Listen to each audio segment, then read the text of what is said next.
সেই বিখ্যাত আগুন পান খেয়ে আমি আমার মুখটা তো পুড়িয়েই ফেললাম। আল্লাহ, কি হবে এখন আমার? তো কিভাবে কি হলো সবটাই আজকে বলবো আপনাদেরকে। সেদিন ঘুরতে গিয়েছিলাম বিকালবেলা আমাদের এই শ্যামলী পার্ক মাঠের এইদিকে আমার আম্মুর সাথে করে। তো বাইরে ঘুরতে গিয়ে আমার একটা করে ফান্টা খেতেই হবে।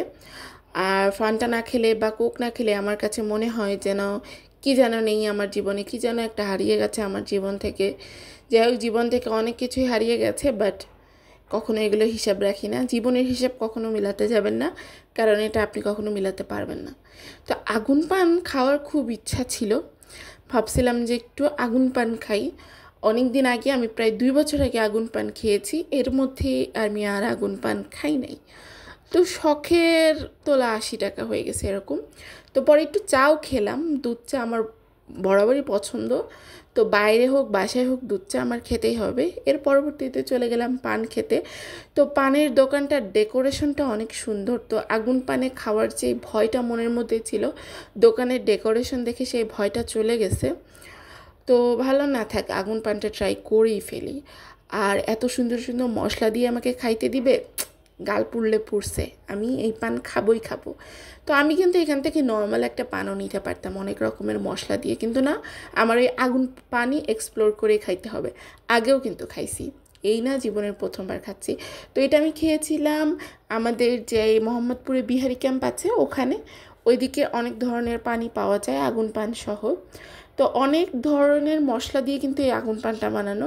এর মধ্যে আমি আবার দেখলাম গুঁড়া দুধও দেয়, মানে পুরাই মিষ্টির ছড়াছড়ি এই পানটুকুর মধ্যে। আর এই পানের দাম ছিল হচ্ছে 50 টাকা। তো আমাকে হচ্ছে যখন দোকানদার দেয় তখন বলে যে হচ্ছে রেডি হন রেডি হন, এখনই কিন্তু আপনার মুখের মধ্যে দিয়ে দেবো, আর যত পারেন তত বড় হাঁক করবেন। আমি মনে মনে ভাবতেছি, আমি এত বড় হাঁক করলে আমার ভিউয়ার্সরা আমাকে কি বলবে? আমার হাঁটা ঠিক কত বড়? আপনারা কি মনে করেন আমার হাঁ ঠিক কত বড়? একটু কমেন্ট করে জানাবেন, ঠিক আছে? বাট সত্যি গাইজ, আমি আমার গালটা যেন পুড়ে না যায় এই জন্য অনেক বড় হাঁ করেছি। পরে আবার অনেক ভয়ও পেয়েছি।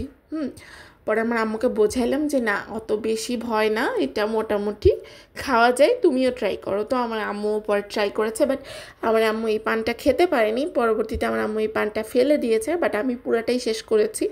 পরে আমি চলে গেলাম রাজকাচুরি খাইতে। অনেক দিন রাজকাচুরি খাওয়ারই হয় না, তো খুব মনে হচ্ছিল যে একটু রাজকাচুরি খাই। রাজকাচুরি খাইলে একটু ভালো লাগবে, কারণ রাজকাচুরির মধ্যে না অনেক কিছু দেওয়া থাকে। তো এটা আমি খেয়েছিলাম আমাদের মোহাম্মদপুরে টোকিও স্কোয়ারের সামনে যে স্ট্রিট ফুডের একটা পার্ক আছে, কাইন্ড অফ বলা যায় এটা ফুড পার্ক। হ্যাঁ, মানে খালি ফুড আর ফুড। তো সেখান থেকে নিয়েছিলাম। তো এত বড় রাজকচুরির দাম ছিল হচ্ছে 130 টাকা।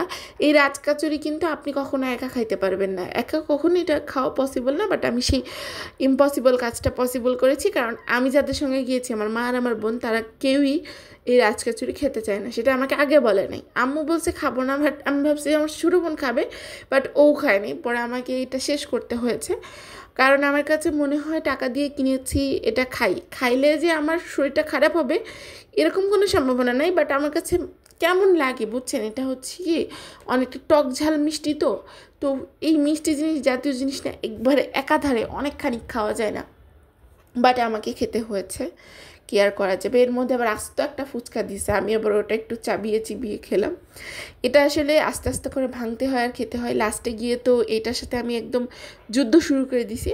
যাই হোক, যুদ্ধ পরবর্তীতে শেষ করে আমি আমার বাসায় চলে এসেছি গাইজ। এবং সবাই ভালো থাকবেন, সুস্থ থাকবেন।